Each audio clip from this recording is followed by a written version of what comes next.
and I'm gonna start streaming. Now just being like, every time a new one's posted, I've seen every variation from 9 to 5 Mac to like yeah. to like Ars Technica is the latest one. I'm like, guys, sigh.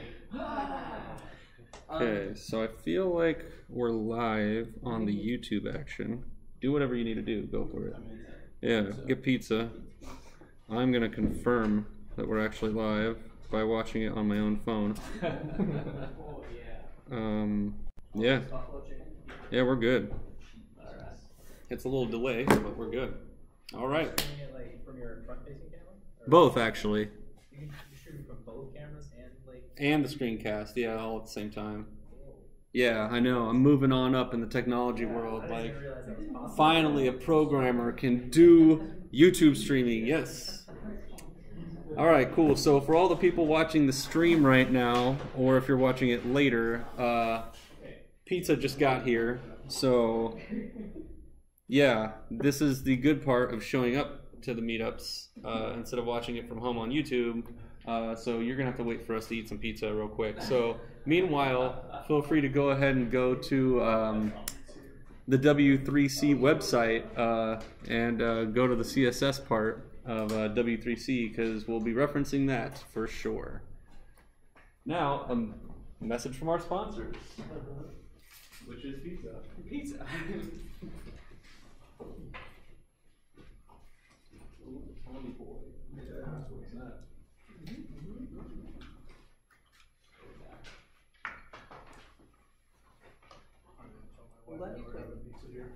She's like, maybe you can pick something up on the way home. Like, everybody. Maybe, but I'm not there yet. I'm glad you played with Palmer. Palmer was like what I was gung-ho about until I found Stencil.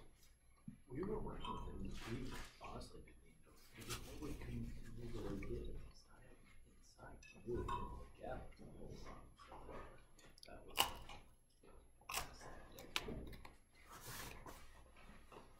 I'm trying to figure out how that worked. Like Jerry rigged some stuff. Yeah, we don't want to try to manage all that. Yeah. All right.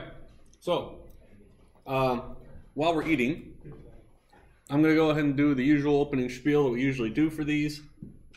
First and foremost, just want to send a huge thank you to Agape Red for hosting these admin meetups every single month. What a great host. Obviously getting us pizza every time. Thank you so much. We appreciate that. Agape Red's awesome. Yes. All right. So this is the admin meetup for WP Omaha. WP Omaha is an open meetup group. We meet up at least once a month, although more frequently, hopefully, usually. We've had a dev one that went every month. That has since been pulled back on a bit due to lack of interest and lack of speakers. So we will still do dev ones occasionally, but it's just not going to be a regular thing. So if you're a developer and you're interested in WordPress meetups or things like plugin development or theme development or whatever, you're just going to have to keep your ear to the streets and just keep an eye out for when we're doing one. So it's as simple as that. But this admin one will continue to be regularly once a month, usually towards the end of the month, and usually here, because Agape Red's awesome. Oh yeah, my name is Rob Ruiz. I'm the lead organizer of WP Omaha, and also now WordCamp Omaha for this specific year. I'm not going to talk about WordCamp too much because there's not really a whole lot to talk about, other than we're officially approved for 2018 and we're off to a good start. Oh yeah, of course. So I went over this in the email that I sent out, I don't know, earlier this week. For the first time ever, we're doing a series of workshops. So I'm going to briefly break down how that works, and I'm going to talk about how that ties into today's meetup. Basically what we're doing is we are doing 3 different series of workshop sessions throughout the course of the entire year. So the first one will be in March, The second one will probably be sometime in the summer, and the third one will probably be sometime in the fall, probably around WordCamp time. I don't know how we're going to strategize that quite yet. But this first one, being the easiest of the three, is basically just HTML and CSS. You're getting 3 days, 3 Tuesdays in a row, 3 hours each. And the whole concept of the whole thing is the number 3. So 3 hours, 3 classes, 3 series, and then it costs money. So we'll always have free meetups like this, but in addition, if you want more education, basically think of this as like a in-between for people that want to learn more than what we're offering for free at these meetups, but don't want to pay a lot of money for like an interface or something like that. So you're definitely, these courses are not going to be able to be as long or as in-depth as an interface class either, but at least it'll kind of meet the people that are looking for something kind of in between those two, because it's not quite as expensive. If you sign up for all 3 courses, it's $75. If you go to any individual course, it's $30 for each one. So obviously there's like a savings there. I don't know what to say, $15 or something total. Yeah. So so that's how it works. You go to the new website we have now, WPOmaha.org, to register for the series, and then hopefully what will happen is we'll get a bunch of people that do the series so that we can start kind of creating a money pit or a money bucket for the group, and then hopefully after a year we can amass enough money in that bucket to do some kind of cool event somewhere. Maybe something at Kaneko or something, you know, fancy like that, where we do like a community event for all the WordPress people, and we'll just use all that money to pay for it. So that's what we're hoping for. We'll see. We may even just bankroll that fund into something based around WordCamp and do something extra for WordCamp and kind of use our own funds separate from the WordCamp funds if we want to do something more fun. We'll see. That's yet to be determined. We got to see how successful this thing is first. So yeah, so if you like the talk tonight about CSS, because this is an intro, it's not going to be super in-depth, although I'll be able to answer any level of question that you have at the end of this. If you like this, you'll like the class. The class will also be talking about HTML quite a bit too, and there's a whole outline of all the stuff that we'll cover. If you go to where you sign up for the class on the website, shows kind of like a outline, if you will, of all the topics we're going to be covering. Cool. So yeah, with that said, let's see, how about we quickly go around the room and just everybody kind of introduce themselves. First name, I don't know what you do with WordPress, and I don't know, I guess while you're here, and we'll just start with you, and then that gives me a chance to eat pizza. Do you want these lights off or on? Can you guys see? Yeah. Yeah, just leave them on. Okay. Thank you. Ron, WordPress G. We're just dipping our toes in. I think we're gonna maybe go and use some WordPress, do a bunch of stuff. Cool.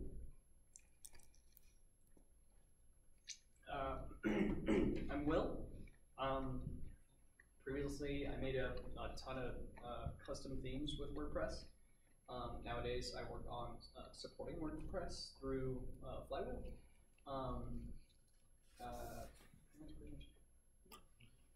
I'm T-Rave, head of hosting operations at Flywheel, and so every day revolves around WordPress in some fashion, either supporting or making sure the servers are running. My name is Chris, and I'm new to WordPress. I'm kind of shopping around because I want to make my own websites. I have worked on the front end in the past. I used to work for Cabela's out at Sydney. My name is also Chris. I work at AIM Institute. I primarily do like marketing stuff, but I went to Interfaces Foundations of Web Development class, so I'm kind of a newish junior dev in there, giving me some opportunities to work on my WordPress sites and build landing pages. So now I'm just trying to dive headfirst into WordPress and learn everything I can. Have you heard any rumors about a PHP class? I can snip around. Okay, then forget everything that I just said. Moving on. My name is not Chris, it's Dylan. I worked for a WordPress development company called Coverered, based out of North Dakota for a while. Now I work for a nonprofit based out of North Dakota, and I manage their WordPress site along with a few other odd ones here or there. But made a living as a WordPress developer for a while. Loved it. Kind of want to keep staying in it. I wish my name was Chris, but it's actually Greg. I just installed it and I just wanted to, I saw this thing came up, so I just thought I'd give it a whirl. Cool. Is this your first time at a meetup? Yeah. Did you find out about it through that fancy new widget that they have in the dashboard? Yeah. Awesome. So glad they did that. Great. Cool. I've eaten enough pizza to hold me over until after this, and I will eat cold pizza later gladly. All right. So moving on. I think, let me see if I have any comments on the YouTube channel, because I know people can like conversate through that, and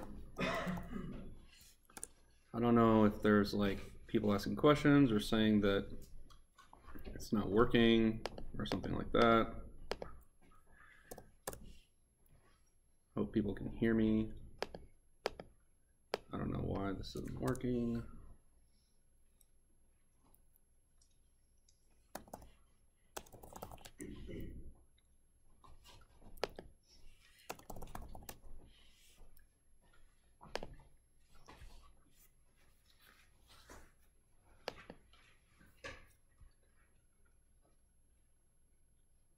Give me a second, guys. All right, cool. Let's see if it shows the chat. Cool. So it seems to be working fine. So awesome. You guys can hear me. That's great. Moving on. Cool. I can't watch the chat while I do the talk. So I'll check back in the chat, I guess, when I'm done with the slides, which there's not that many. And I'll just try to check in every once in a while there. Oh, hey, pause that. All right, cool. Oh, sweet. Yeah, that'd be great. All right, cool. So let's go ahead and get the guts of it. For some of you, this is going to be kind of like not that interesting, depending on how much you know about CSS. Hilariously, there's not that many slides, mostly because we're just going to do a lot of live tinkering with CSS. That's the idea. So we'll go over the basics here. So what is CSS? Stands for Cascading Style Sheet, if you didn't know that already. It's basically markup, just like HTML. So essentially what it's doing is it's just creating a list of rules that the browser has to follow when it displays your HTML. That's all it is. So make all the headers bold, big, and red translates to that right there. It's really that simple. Honestly, the hardest part about CSS is just becoming familiar with all of the different attributes and the different ways to select stuff, and you know, all the things that you can actually style. Just really like remembering all of the things that you could do. Just like when you're learning to drive a car, right? Even if you've been driving cars for a long time, and so you buy a new car, you have to familiarize yourself with your new dash and your new whatever seat controls and all sorts of stuff like that, and that takes probably, you know, whatever, a couple hours, and then you're good to go. So that's honestly how easy CSS is. It's definitely not a programming language, technically. I mean, you're writing code, I guess, to a certain extent, but it's not actually performing any kind of logic. So technically it's not really programming. This makes it really easy to understand, really easy to write. It's just not a program. Basically, I don't want to read this whole thing right here, but it's a set of standards that are set by the W3C. They're standards that essentially the W3C gets together, says these are standards, and then browsers decide to either follow them or not. Usually follow them unless you're Internet Explorer or something. which luckily that has proven to be a bad idea. So hopefully more browsers choose to follow than not. But currently, even a lot of the newer, cooler stuff, a lot of browsers are pretty quick to jump on, especially Chrome. So if you're a Chrome user, you're good to go. So why are they called cascading style sheets? So there's a lot of different ways you can add these style rules to HTML markup. And we'll talk about specificity here in a minute, but I guess like the quickest, sloppiest way is inline. So while you're writing your HTML, as you can see here, this H1 tag on this first bullet, that's just HTML. So all we have to do is write style equals, and then in quotations write some style rules that are the same style rules that you would write in CSS, and that will apply your styles by writing them directly in line. That's not the best way to do it, and we'll go into that in a second on the next slide, but just know that that's not the best way to do it. Another way to do it is in the document head. So in the head of your document, if you know HTML, you can write some style tags, and inside of those style tags you can write standard CSS, just like you would write in an actual CSS file, and that gets included in the document. The third way of doing it is by including an external style sheet. And also those style sheets can include other style sheets as well if you use the @include and go that route. So this is the reason why it's called cascading style sheets, is like it looks for certain places and it cascades and looks for somewhere else and then looks for somewhere else and looks for somewhere else. So it's kind of doing this thing where it's like looking down this cascade, if you will, like a waterfall, for all the CSS rules that it needs to style the page. So if you didn't know that already, that's that. Here's how we target elements.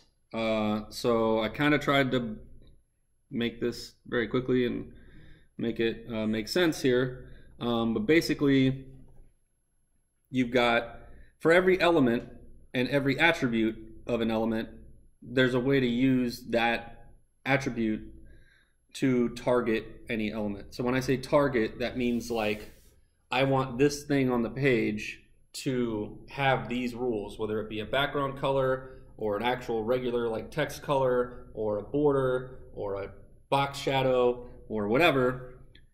We need to find some way to tell the browser which element in the DOM we want to apply these rules to.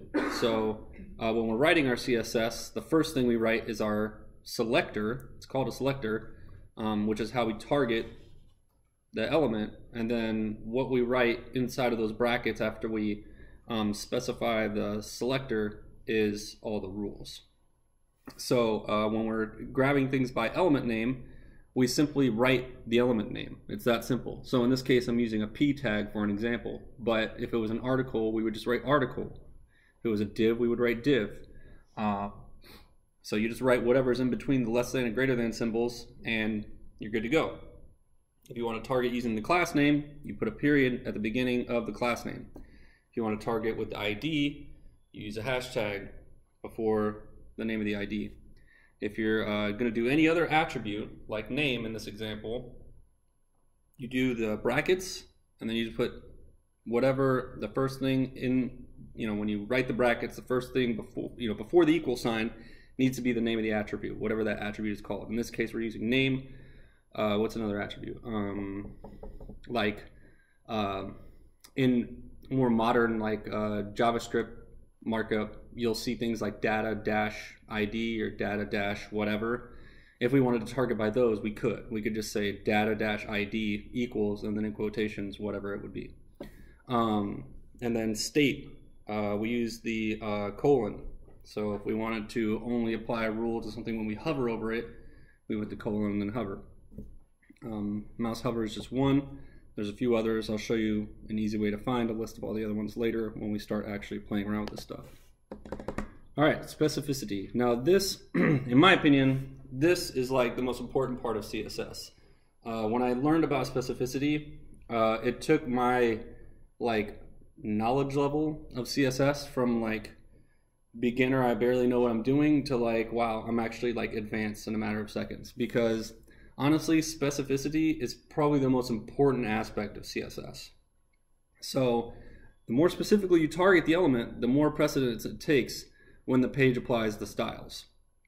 So obviously just saying H1 and that's it is a very broad rule. So that means any H1 tag anywhere on the page, it's going to apply this color red to. Now if we get more specific and we say I want all the H1 tags with the ID of some ID and the class of some class, I want those to be color blue, then what's going to happen is all of the H1 tags on the page, except for the ones that have the ID of some ID and the class of some class, are going to be red, but then those ones that do have that ID and class are going to be blue. So the more specific rules override the less specific rules.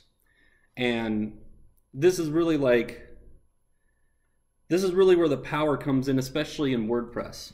Because I think one of the biggest things that WordPress teaches us when we're working with it is we don't want to go into code that's already given to us from an outside source, whether it be a theme or a plugin or WordPress itself or whatever. We never, ever, ever, by rule of thumb, want to go in and mess with that original code, ever, right? So then the question is, well, if I can't touch that original code, then how do I get it to do what I want when it's not doing what I want? And so in this case, the answer is you just write more specific CSS rules for the things that you're trying to mess with, and then those rules that you write and add to the DOM will be overriding the rules that were set by the theme or by WordPress or whatever, the plugin, whatever it may be, right? And that's how that's basically how we strong arm what we want, our styles, into our WordPress theme or page or whatever. That's how we strong arm it, is we just get more specific. And that's exactly why when you're using things like Visual Composer or whatever, when you're creating rows and pieces or whatever, it allows you to add your own IDs and your own classes to those things so that you can leverage this method right here. So that you could say, okay, well, I don't like what this thing is doing, so I want to find a way to overwrite the standard, let's just say Visual Composer styles in this case. So all I need to do is go into my Visual Composer element and add a class to it that's my own class that I'm making up, and then I go into my CSS rules, write a rule for that class, and now I can make it do whatever I want, right? Cool. So that's it. Have fun with CSS. I'm done. My name's Rob Ruiz, and any questions?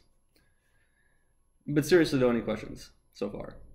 Obviously that's not the end of the talk, but nothing? Yeah? No questions from live stream. Okay, awesome. Thanks for keeping an eye on that for me, guys. That makes my life a lot easier. As a matter of fact, if you're gonna do that, I'm just gonna go ahead and close YouTube from my computer. Cool.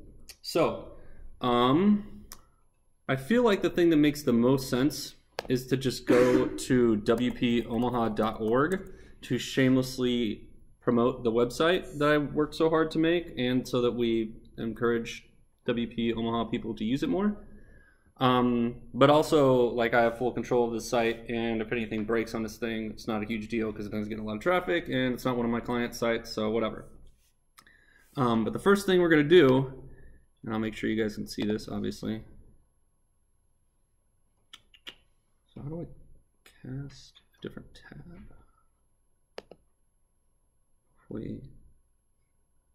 Perfect. Cool. Now, where things are going to get really tricky, I think, is when we open up the inspect tab, because I'm not sure that's going to just do what I want it to do. We'll find out here in a second. Hey Rob, what Wi-Fi are you using? I'm actually using a different one than you would be using. You should be using the regular Agape Red one. I'm actually on the secured one. See, I had a feeling this was going to happen. Do you know what the Wi-Fi password is? I do. So where did Isabel dip off? It is hello free wireless with spaces in between. So it's hello space free space wireless, all lowercase. on Agape Red. Now the question is, how do I cast my screen to this Chromecast with the inspect I think the bar? the Chromecast like plugin has like a local drop down when you first start casting, and you can Do full desktop. yeah, full desktop. I think.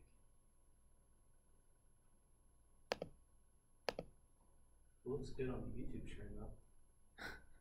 Cool. Doesn't help us. No, not even a little bit. Okay. So if anybody knows what they're doing, I invite you to come up here and help me. Cast. Okay. Google products better than I do. Yeah, I think it's like an additional setting, like, because it's like experimental mode. Let's see. I'm guessing this is just not. I look at such an Apple ecosystem that Chrome casting. Well, that doesn't all look right. Blow my No. blow Okay, that's don't need that. I think we figured it out last time we were here. Last time I did this here, and I can't remember how we did it. Yeah, that sounds like a good idea. Yeah, because you guys got to be able to see what I'm doing in this inspect toolbar. Otherwise, it doesn't really do us a whole lot of good. I think you might have to stop casting first. Okay. Let us do that.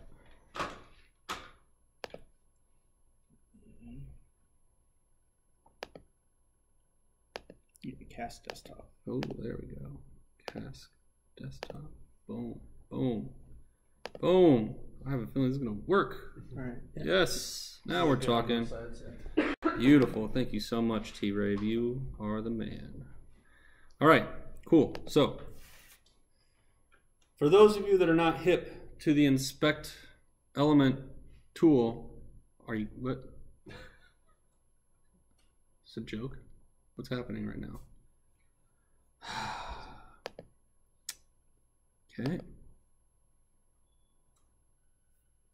One more time. Let's do it. Cross your fingers, everybody. Please just keep doing that. Okay, so hopefully that doesn't happen again. Now there's several ways to get to the inspect element tool. Sorry, I'm so distracted now because I think it's going to happen again. Dang. The intro cast is free, but the next 3 you gotta pay for. We'll give you the demo of like 10 seconds and then, man, what? Why? Okay. Awesome. All right. We'll get past this. We will get past this. I believe in you. Cast desktop. Great haul. I just have a feeling maybe we don't share audio this time. Let's not share the audio. Okay. Capturing desktop. Okay, quick. So there's several ways to get to the inspect element tool. The easiest way from your keyboard is F12. Otherwise, I like to just right click and click inspect. And if you do that on whatever it is you're trying to like see the HTML and CSS for, it'll actually already zoom into that part on the HTML. But most of the times I just right click anywhere and I just click inspect, and then we get the inspect toolbar here, which you see on the right. Now, obviously you got to be in the element tab. So the inspect element like window has a bunch of tabs. Those tabs are awesome when you're doing other stuff. But when we're doing this, the element tab is what you want. And basically what I meant earlier when I said you can right click on whatever, is like if we wanted to see the HTML and CSS for this button and we didn't want to have to like sift through all this HTML, we could simply, even after we've opened it, we can right click and click inspect, and then it will actually open up, you know, it will zoom in, I guess, in the HTML to that part, right? So now you can see the button is highlighted, and if we hover over the button, you can see that the button is what we're looking at. Okay, and then you can see it's got a couple classes, and then if we go in there, we can see the icon and all this other stuff, right? So for now, I guess let's just play with this button. And down here, and depending on how you open and inspect, like there's a way to open it in another window. If you're the type of person that works on 2 monitors, this experience is much better because then you can just take the whole inspect window and put it in a different window and open it up a lot larger, and it looks better in my opinion when you do it that way. But on a little screen like this, you kind of just have to do this HTML on the top and styles and other stuff on the bottom type thing. So you can, it tells you right here, it tells you what is applying the styles. So where those rules are located, whether it's in the DOM or an external style sheet. In this case, it's in an external style sheet in a child theme. And then I basically just wrote these style rules and I put them in a child theme style.css. And it tells you all the rules that are on it right here. And we can go in here and willy-nilly like affect what it is that we're looking at. Now, I guess I don't know like what is the hip way to write CSS. I just write CSS the way I know how, and if my way is cheating and not hip, I apologize, but it's the way that's fastest for me. So whenever I'm trying to add styles to a WordPress site or an element in WordPress or whatever, all I do is I just write them in here. And I get it to look the way that I want in the browser first, and then after I get it looking the way that I want, then I open up my CSS file in an IDE, usually PHP Storm because that's my faves, but you can use whatever IDE I guess, and once you have it looking the way you want, there's your rules that you need to write. A lot of times you can just grab it from here and copy it just like that. Hit Control-C, go to your IDE, paste it in there, and you're good to go. Now, if you guys want to see what this looks like in an IDE, I guess I could open PHP Storm. And I think I can access this style sheet. And in this case, I'm just going to search like this. Why are we not being responsive?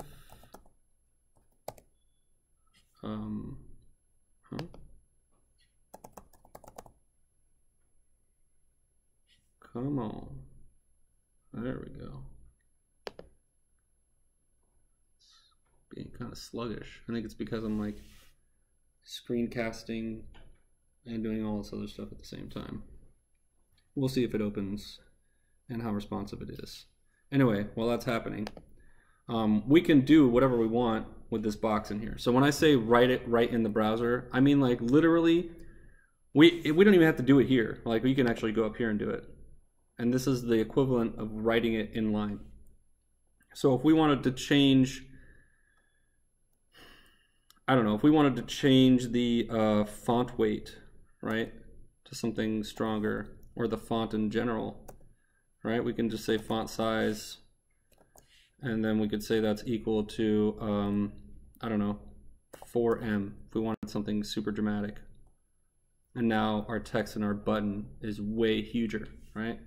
And there you go. And if we say, oh, well, that's too big, we can, a cool little trick is you can click on the number or whatever that value, and you can easily just click the down and up buttons to have it just increment the value to whatever you want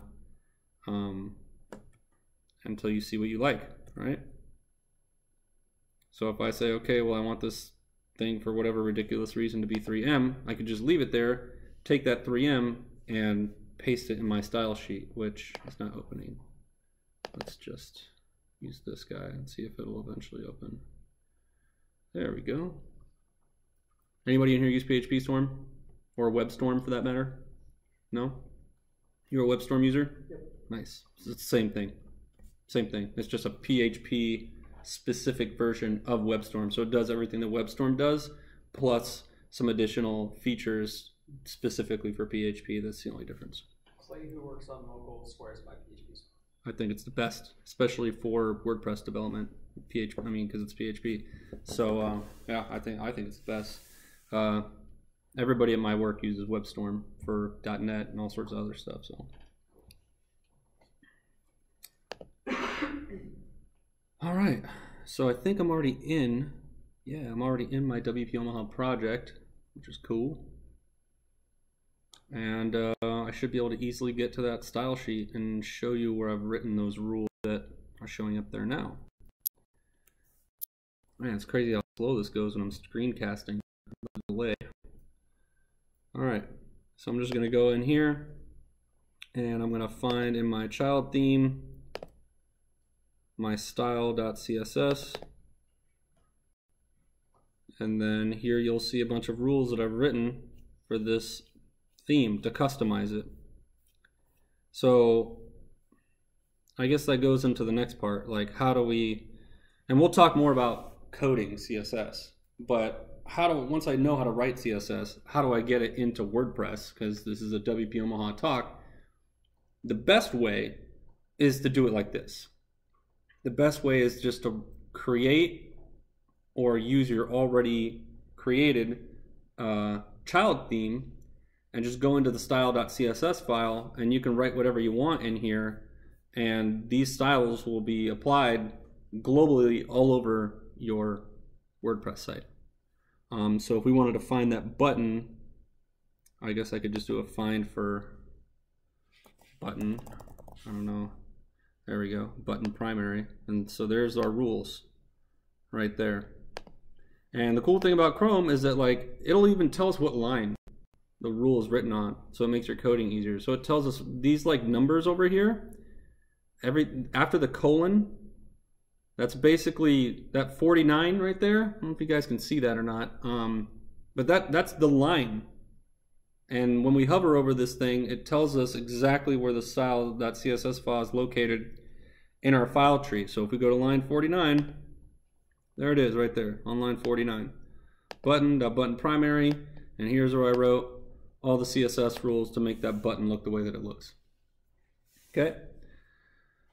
Now, since I've got this CSS file open, I guess we can go over some of these and kind of look at what's going on here. We'll start with this button one. So let's look at some targeting aspects. Is it still finding? Yeah, let's not make it highlight that. And let me also zoom in a bit on this. I know there's a presentation mode, but every time I turn it on, it like, maybe I'll try to use it again. View.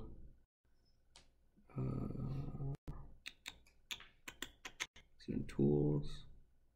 I can't remember how to get to the presentation mode here. Tool windows, no. Anybody seeing it? Parameter, no. Here we go. Enter presentation mode. Cool. And then I think I can just zoom in like, hopefully like so, like so. How do I do this? Plus. No. I don't know how to zoom in. How do I zoom in, guys? Command plus. Yeah. Right.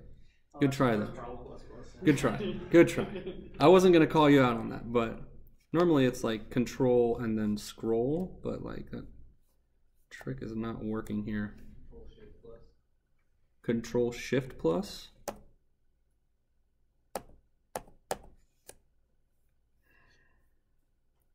Nothing is going my way today. Well, I'm sure the people watching it on YouTube can see it. You guys will just have to squint a bit. So I'm sorry if you can't see it all the way, but I guess you can kind of make it out. It's color coded, so that should make your life a little easier. But basically, if we go down to this line 49, you can see that I'm targeting the button first and foremost. So that is saying I want the element of button, right? And then when you're, so again, all you have to like remember is like this little syntax stuff.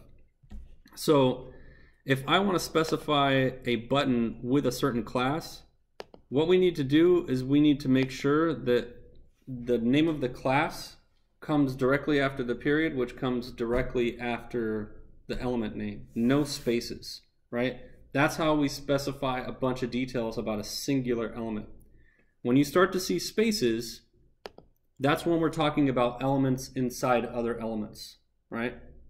So if I was to put a space between button and button primary, what that would tell the browser is inside of a button, there's something else that has a class of button primary. I want you to make that thing, whatever it is, inside of the button with the class button primary to have these rules applied to it.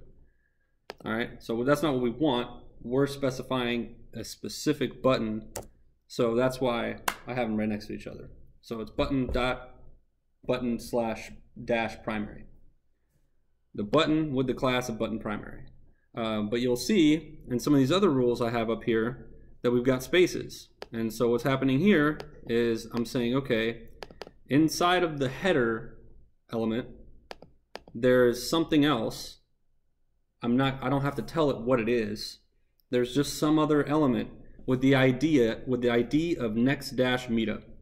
And then inside of that, there's a div that has the class of label. I want that thing to have a padding right of 10 pixels. Does that make sense to everybody?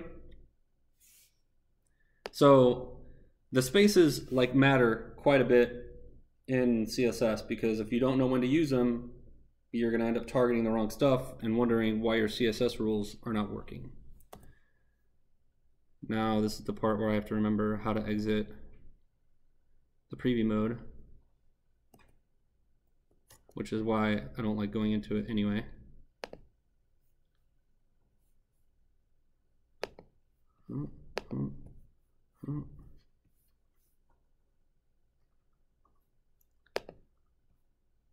There we go.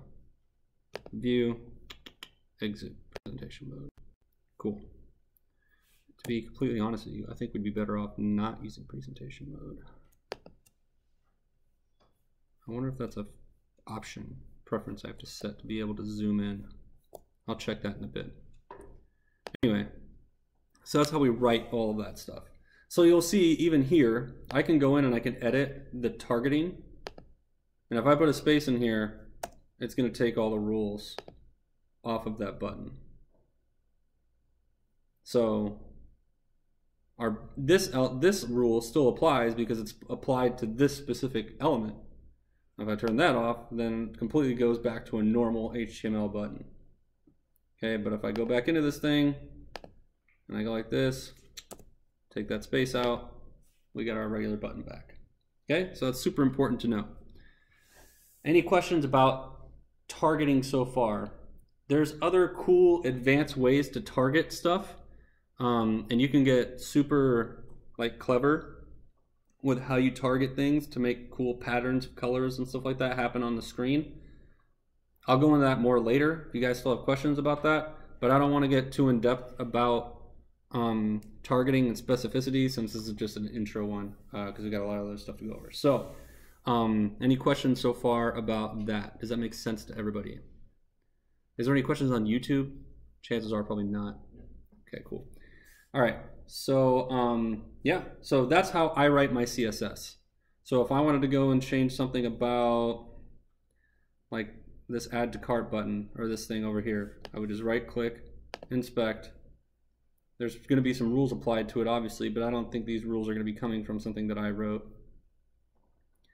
Come on, slowness. See, you guys might think I'm like a baller because I got this Surface Pro, but this is like the bottom line Surface Pro for like minimal amount of RAM and all that stuff, right? So I have a much more beast computer at home. If I need more performance, I go to that. But when I'm on the go, I'm okay with this guy. Yeah, so you can see this is applied by main style sheet, which I think comes from my main theme. Yeah, so that's that. Now let's say we wanted to override some styles on this guy. Let's do some overriding and be more specific. You can click this plus button. This will allow you to create a new target of your own, right? So now we can write our own target.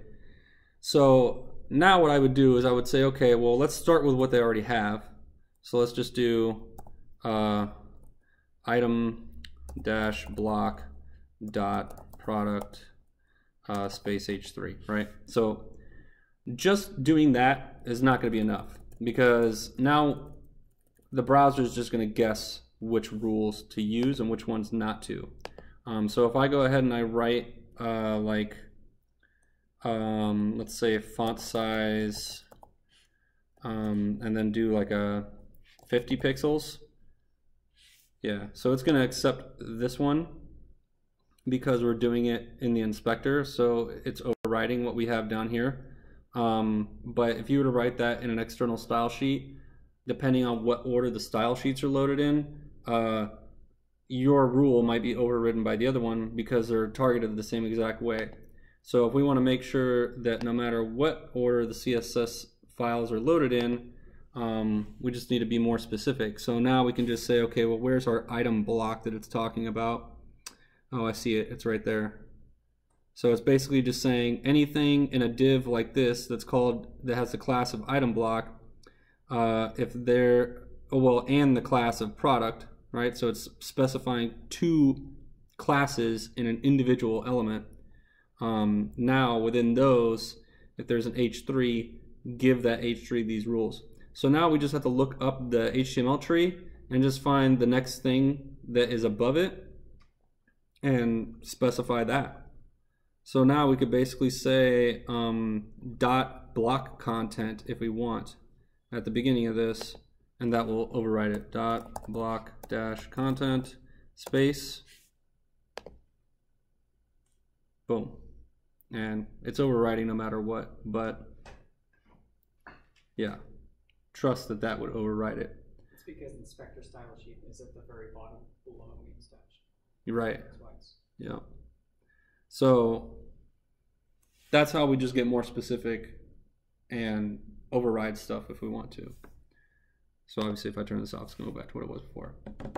Okay, so let's say you are an admin and you don't know how to mess with your child theme, and you're not all programmy, fancy schmancy, you don't like to code, you only know how to get into the admin and do stuff in there, right? And that's it. Okay, that's fine. So what I'm going to do is I'm going to take this rule right here, I'm going to copy it, and then obviously we're going to have to log in to the admin of this guy. Security tip: if you don't want hackers attacking your login page and eventually guessing your login and hacking into your WordPress site, you just change the URL of your login page to something else besides WP-admin. So that's what I've done here for this specific site. So if any of you want to hack into my website, you know how, but robots still do not.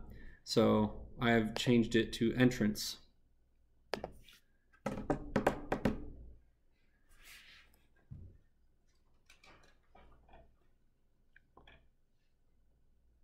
All right, so now we say, okay, I want to be able to add CSS just within the admin. Luckily, in WordPress 4.9, they've added some cool stuff to the customizer. So if we go to Appearance and Customize, we can customize our theme to some degree within the WordPress admin.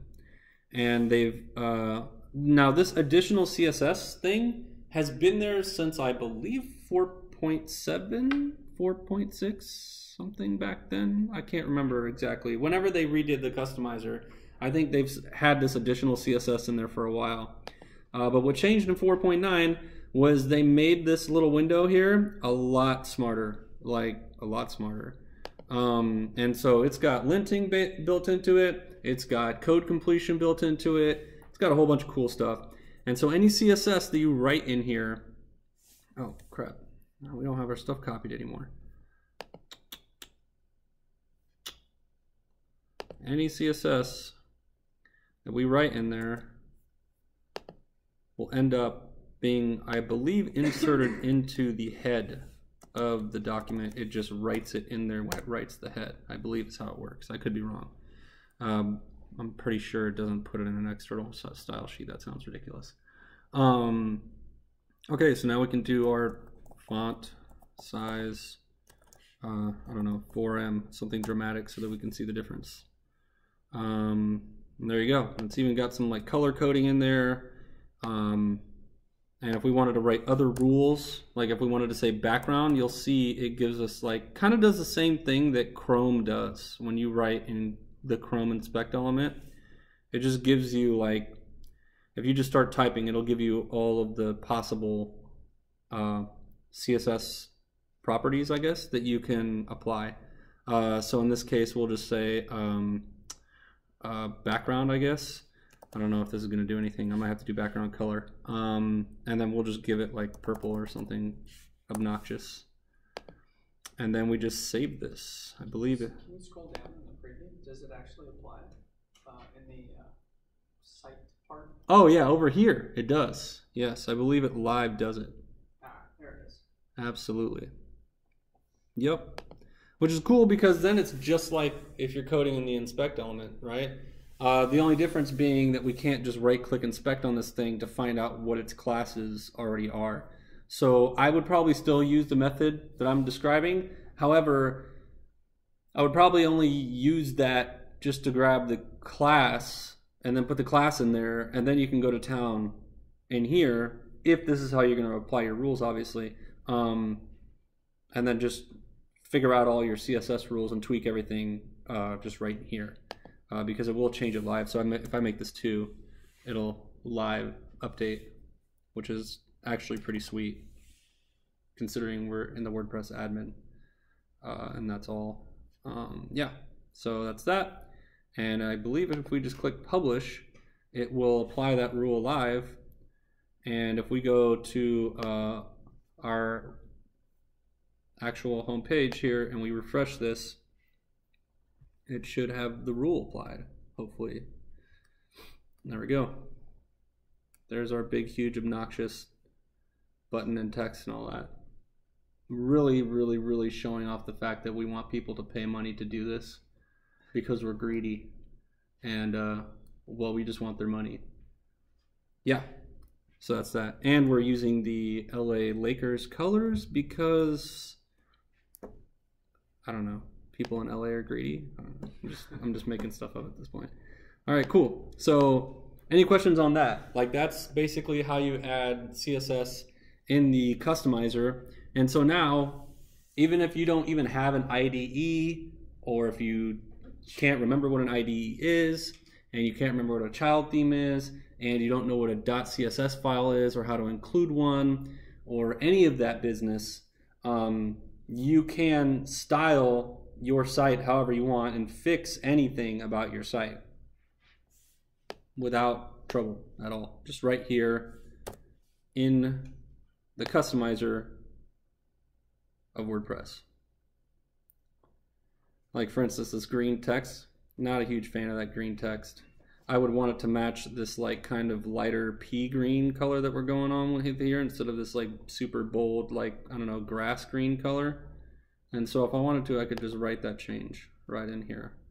That's a little boring though. I don't want to make you guys sit here and watch me code CSS. At least not too much of it.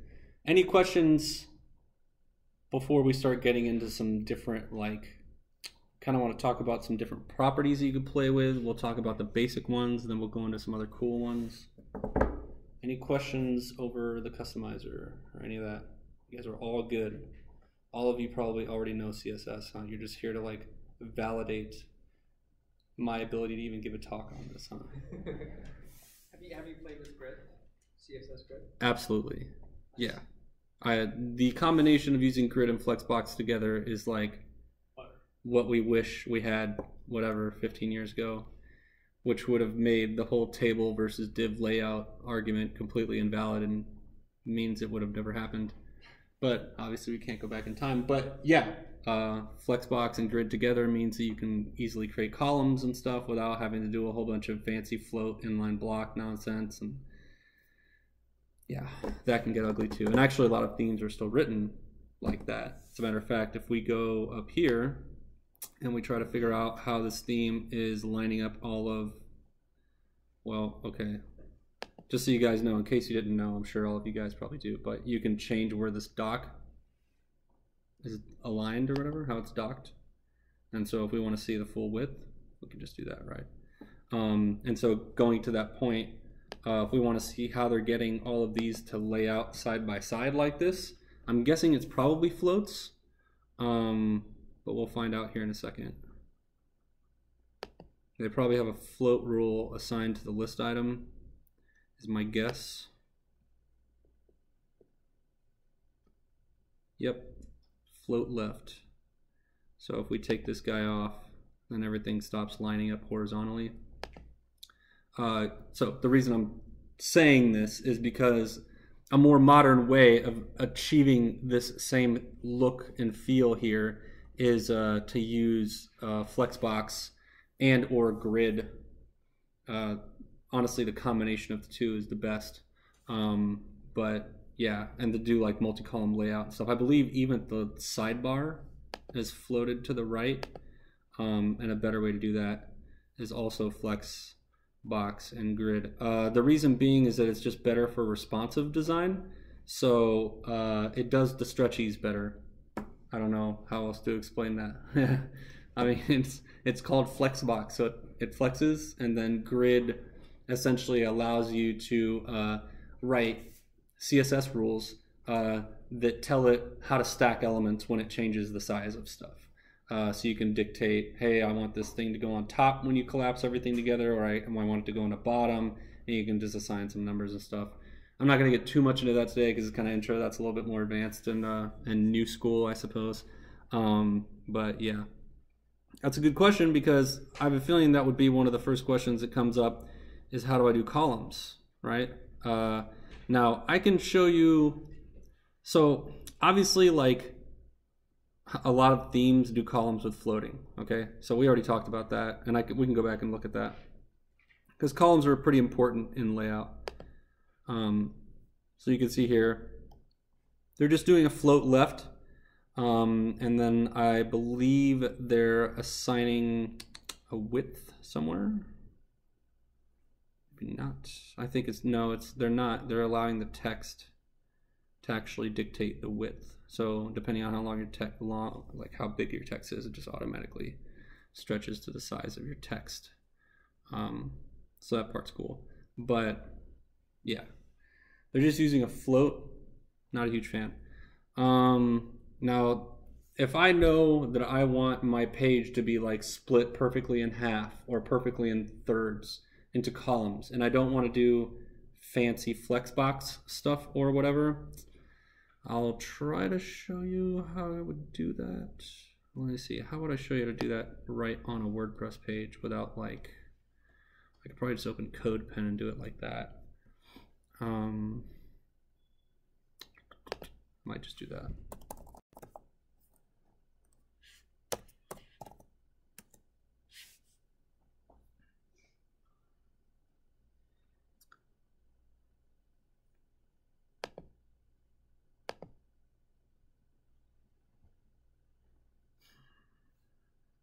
Anybody ever used CodePen here before? No? It's a pretty cool tool when you basically just want to like code some stuff on the fly right in the browser. You can create an account and save your pens, is what they're called. A lot of people that do fancy CSS animations and stuff like that will have a ridiculously huge CodePen account, and then it makes it easy to share your pens or whatever, so you can like embed your pens on pages and stuff, so you can submit them to websites where people show off all of their different cool CSS stuff they've written. And so yeah, CodePen is pretty cool. So let's see, I'm just gonna start off by making some kind of a container that will house our columns, and then I'm gonna give it an ID of or a class of container. Whoops, we're not writing CSS, we're writing HTML. Yeah, so there's our container, and then for now I'm just going to target that container, and I'm just gonna give it like an outline so we can see what we're doing.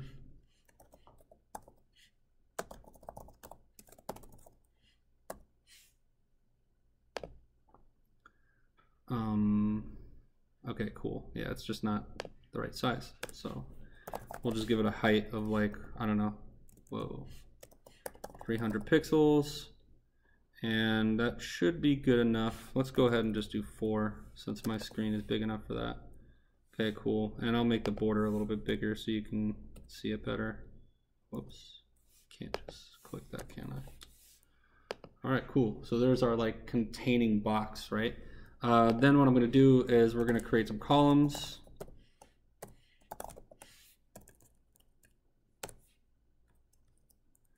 I'm going to give each one a class of call, and then we're essentially just going to copy and paste this 3 times. We're going to do a 3-column layout. I'll show you a few different ways to do this, including the way that I prefer. Okay, so the way I liked doing it before Flexbox and Grid and all that stuff, and I kind of still do it sometimes just because, I don't know, simplicity, I guess, and probably laziness and being stuck in my old ways. But obviously we have to target the call, right? And so since it's a class and they all have the same class, it's going to apply it to all of them, right? So what we're going to do is we're just going to say, okay, I want each column to be a width of 33%. We're just doing a third, essentially, right? And then we'll just give it the same exact height, 400 pixels. Easy way to do it. Okay. And then we'll put borders around these as well, like smaller borders, I guess. We'll go 2 pixel and maybe give it a different color, solid, I don't know, color blue, just to be the opposite of what Will says. And right now what's happening is essentially it's just stacking them vertically. So how do we make it not stack them vertically? Okay, so my favorite thing to do, and it's really quick, is just display inline block, right? And then usually a good rule of thumb to do here is like position relative. I'll usually just put both of those on there. Now you normally don't have to do position relative, but it's just kind of like one of those like safety things. Now the reason why it's not putting them all in there is I think because it's applying some kind of margin on them. So another good rule is to just do a margin 0, padding 0, and then we'll figure it out from there. Obviously I can make the width smaller, make them fit. 33%, 3 times is 99%, so you have 1% left over. Yeah, but if I have 1% left over, then it should be, I should have 1% of extra space, right? You can do a couple things with. You can wrap that in a calc function and then do calc 30 minus. Yeah, so I don't know, 32 I guess would probably get the job done. But yeah, 33 should work. I think it's the border size is messing with us. That's what it is. Yep, it's the border size. So a trick for that is to not use border and to use outline instead. Right? No? Is it still going to mess with me? Because the calls are in the box model. So switch dot calls border call to. Oh, I see what you're saying. Yeah. So change this one's border to outline. Is what you're saying, right? Yeah. There we go. Cool. So now they're all, and even then we've still got the 1% left over here. So if we really wanted to get tricky, I believe we can just go 33.3 and close that gap even more. No? Too close, huh? Oh well, we're just gonna leave it at 33. Anyway, that's a way to do it. Now, I'll show you the Flexbox way. Well, hold on, what do we have for time here? 7:15.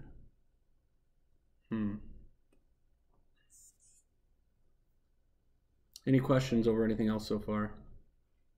You guys get it, huh? I'm tempted to like ask one of you to come up here and prove that you get it and like make it do some stuff. I won't do that though. I'm not gonna put anyone in the spotlight. Okay, I'll show you guys how to do it with Flexbox real quick, and then I can do an example of grid if you're interested. Yeah, go for it. Do Do Flexbox? Okay, cool, yeah. All right, so I'm basically just going to take all, well, not all of this. Let's just take the inline block and the width out.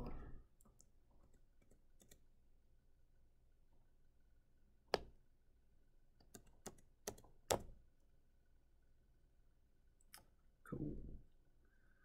So the first thing you need to do is you need to go to the parent element, and you need to give it a display of flex, I believe. All right. If you don't do that, then nothing else is going to work.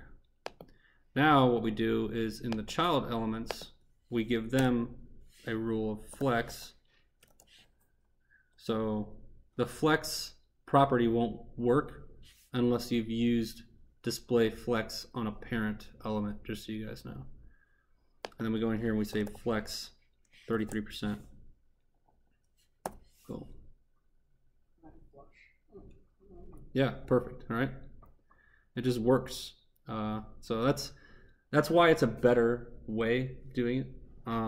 It's just cool, right? And then now if we change the size of our browser, it'll just stay, I think. Yeah.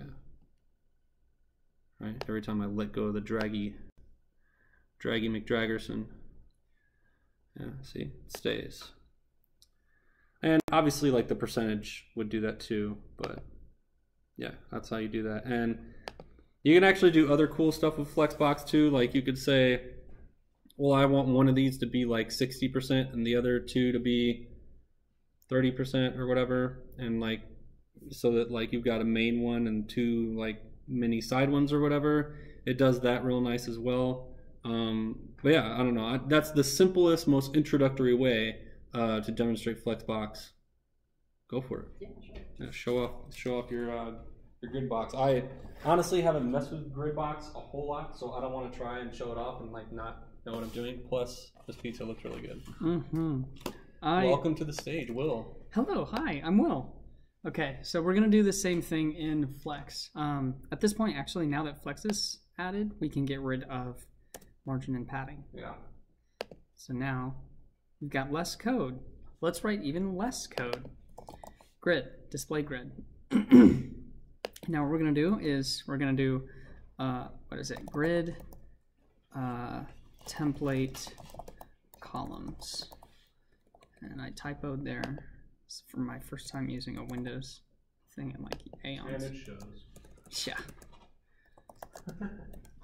For sure. I love making fun of Mac users. Because they make fun of us so much. So yeah. It's like, come on, it's gotta work both ways.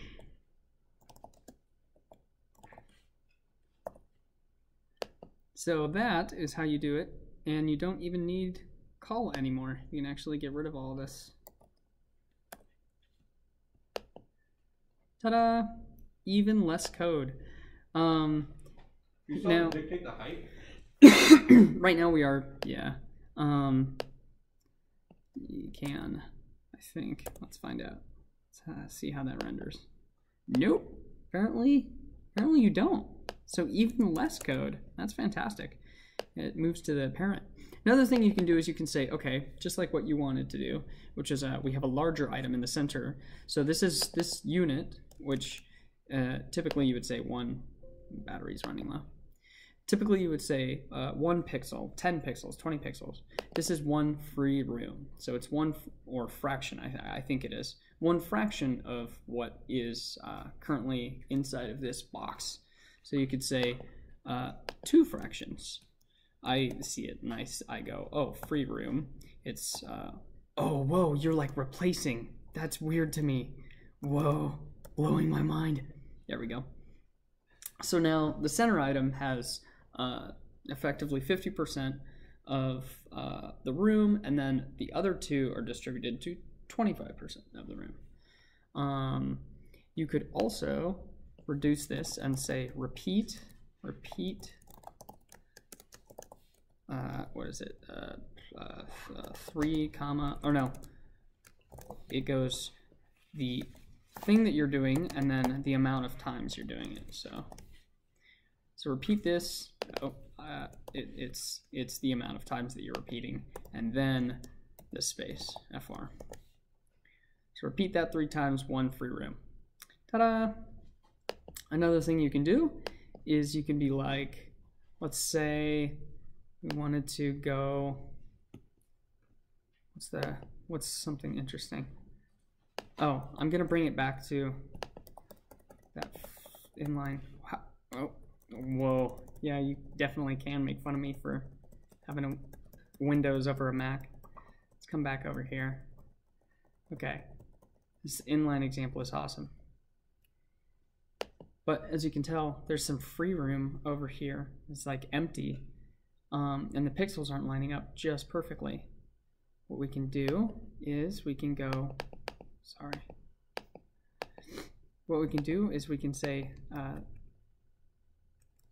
33.33333%. Oh, it's gonna replace, isn't it? Calc.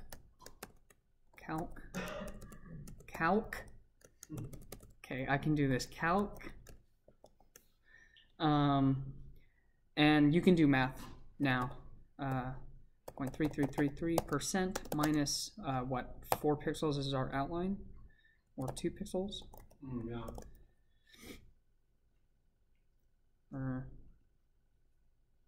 It's 2 pixels 6 times though. Oh, 246. 246. Oh, this replace is killing me, Smalls. 4. Wait, no, that don't make no sense. It should be 12 pixels because we've got 3 elements with 2, the margin or the borders 2 on each side. Oh, that one's still doing outline. I know I'm doing math correctly. I think you're Maybe underestimating it's how much of a format. difference the border is making. I think it's only like when you do that outline, I think you only need like half of it per side or something. It's an outline, not a border. Yeah, that's what I was thinking. That's why I was like, why do I even need to calculate this? Right, because it should go Minus- from the outside in, right? Minus 3 pixels. There's some sort of magic happening in this box model for some weird, odd, strange reason. But yeah, calc is a really helpful, usually when you understand what the heck is going on with the box model. What is it? Box sizing equals border. Is it border or content? Have you used this property before? No. So what this does is the box model applies your width to it considers the margin, the border, the padding, then the width, and